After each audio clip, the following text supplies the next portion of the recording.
તો બીજી તરફ સુરતની વાત કરીએ તો સુરતમાં જર્જરિત ટેનામેન્ટને નોટિસ પાઠવવામાં આવે છે। સુરતથી આ મહત્વના સમાચાર સામે આવ્યા છે, જ્યાં જર્જરિત થયેલા ટેનામેન્ટને નોટિસ ફટકારવામાં આવી છે। માન દરવાજા ટેનામેન્ટ જર્જરિત હોવાથી નોટિસ આપવામાં આવી હતી, તો રહીશો દ્વારા ટેનામેન્ટ ખાલી ન કરાતા કાર્યવાહી હાથ ધરવામાં આવી છે। નોટિસ ફટકારવામાં આવી છે। ટેનામેન્ટમાં પાણી કનેક્શન કાપવાની કાર્યવાહી હાથ ધરવામાં આવી છે, તો ચુસ્ત પોલીસ બંદોબસ્ત સાથે કાર્યવાહી કરવામાં આવી છે। જો સુરતનો આ બનાવ છે, જ્યાં એક ટેનામેન્ટ જર્જરિત હાલતમાં હતું, જેને નોટિસ આપવામાં આવી છે। રહીશો દ્વારા ટેનામેન્ટ ખાલી ન કરાતા કાર્યવાહી હાથ ધરવામાં આવી, તો ટેનામેન્ટ ખાલી કરાવી તોડી પાડવાની કાર્યવાહી પણ કરવામાં આવી છે।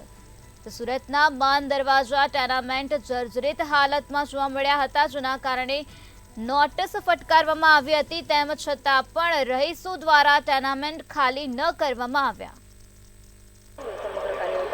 આ સુરતમાં માન દરવાજા ટેનામેન્ટ છે, એ બી સી આમ 3 અલગ અલગ બ્લોક હતા, જેમાં 1312 ફ્લેટ ધારકો છે।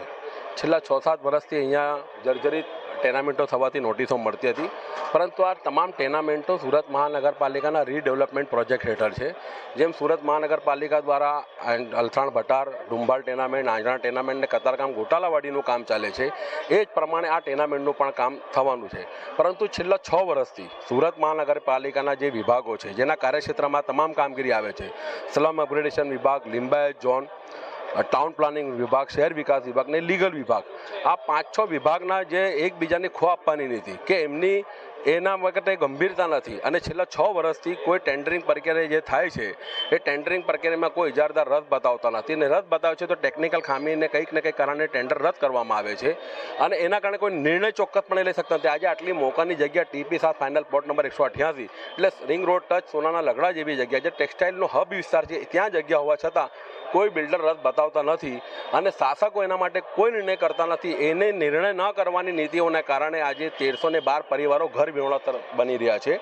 લિંબાયત ઝોન જેની કાર્યવાહી કરી છે કે જર્જરિત આવાસ છે, રહેવા લાયક નથી, અમે એમને પણ માનીએ છીએ, એ એમની જગ્યાએ એમની ફરજ સારી રીતે નિભાવી રહ્યા છે, પરંતુ આજે 1312 ફ્લેટ ધારકો ઘર વિહોણા થવાના છે। મકાન હું નિલેશ પટેલ, ડેપ્યુટી કમિશનર, સુરત મહાનગરપાલિકા। ટેનામેન્ટ વિસ્તાર જે માન દરવાજા ખાતે છે અત્યારે, કુલ 12 બિલ્ડિંગો અત્યારે હયાતમાં વસવાટ લોકો કરી રહ્યા છે, જેને લગભગ છેલ્લા 10 વર્ષથી કન્ટિન્યુઅસ આપણે સતત આ કાર્યવાહી કરીએ છીએ, જેમાં એ લોકોને પ્રચાર પ્રસારના માધ્યમથી કન્વે કરવામાં આવ્યું કે ભાઈ આ બિલ્ડિંગ ટોટલી જર્જરિત હાલતમાં છે, બિસ્માર હાલતમાં છે, હોનાર કોઈ પણ સમય થઈ શકે છે, એટલે નાના બાળકોથી લઈને બુઝુર્ગ લોકો જે લોકો અત્યારે વસવાટ કરે છે, એ લોકોને ઇમિડિયેટલી સલામત લોકો હટી જાય સ્વૈચ્છિક રીતે, એ પ્રમાણે લોકોને પ્રચાર પ્રસારના માધ્યમથી લોકોને મેસેજ આપવામાં આવ્યો। પાણીના કનેક્શન્સ અત્યારે 12 બિલ્ડિંગની અંદર જેટલા પણ છે, એટલે પ્રાથમિક સુવિધા અત્યાર સુધી કાર્યરત રહે, તો તમે ભાઈ જાણો છો કે ભાઈ એ લોકોને પ્રાથમિક સુવિધા મળતી રહે, તો એ લોકો જાનમાલના જોખમને એ લોકો સેકન્ડરી પ્રાયોરિટીમાં રાખીને એ લોકો કદાચ વસવાટ કન્ટિન્યુ પણ કરે, તો એ કોઈ પણ સંજોગોમાં અત્યારે આ હાલતમાં ચલાવી શકાય નહીં।